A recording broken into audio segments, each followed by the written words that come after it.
तो जी हाँ, बिहार में अभी भी होने वाला बहुत ही बड़ा खेला।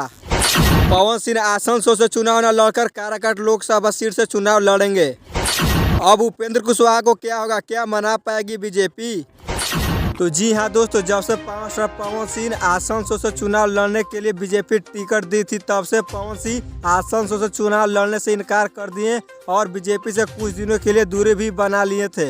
अब उसी बातों को फिर से इसी चुनाव जंग में दोहराया जा रहा है। पवन सिंह को फिर से बीजेपी से टिकट देने के मांग चल रहा है। दरअसल बात यह है कि पवन सिंह का बहुत बड़ा ऐलान कर दिए हैं कि अगर हम चुनाव लड़ेंगे तो आसनसोल सीट को छोड़कर काराकाट लोकसभा सीट से चुनाव लड़ेंगे। ये पवन सिंह का कहनाम है। वर्तमान में काराकाट से उपेंद्र कुशवाहा को टिकट दिया गया है एनडीए की तरफ से। क्या उपेंद्र कुशवाहा को मना पाएगी बीजेपी? अब ये देखना होगा। तो आप लोग का क्या राय है, अपनी राय कमेंट बॉक्स में हमें जरूर बताएं। तो मिलते हैं नेक्स्ट वीडियो में।